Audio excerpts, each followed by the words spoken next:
নৱমীৰ দিনা ৰাতি আমি পূজা চাবলৈ বুলি ৰৌতা টাউনলৈ যাওঁ আৰু ৰৌতা টাউনত 2-3 জেগাত মাৰ মূৰ্তি ৰখা হৈছিল।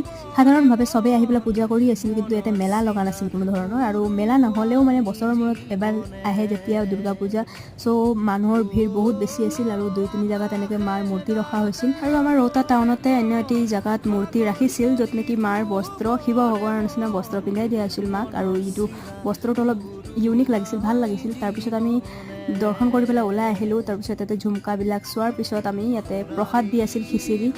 তো আমি প্ৰসাদ খালোঁ। প্ৰসাদ খোৱাৰ পিছত ইয়াতে দেখিলোঁ যে জুবিনদাৰ গানৰ সৈতে জুবিনদাৰ ফটো ইয়াতে লগোৱা হৈছিল, আৰু জুবিনদাৰ ফটো দেখাৰ লগে লগে মনটো অলপ বেয়াও লাগিল। তাৰপিছত আমি আহিলোঁ মোবাইল কভাৰ ল'বৰ কাৰণে। মোবাইল কভাৰ ইয়াতে বহুত ধুনীয়া ধুনীয়া আছিল, বৌহঁতে বাহঁতে ল'লে, কিন্তু মোৰ মোবাইল জোখৰ নাপালোঁ। চ' ৰাতি হ'লেও আমি ইয়াতে আইচক্ৰীম খালোঁ। আইচক্ৰীম খোৱাৰ পিছত মই পোৱালি দুটাক লৈ আগে আগে গৈ আছোঁ। আৰু ৰেষ্টুৰেণ্ট যোৱাৰ পিছত মোৰ কৰ্মকাণ্ড চাওকচোন, ইয়াতে হাৰ্ট বনাই লৈছোঁ চচেদি।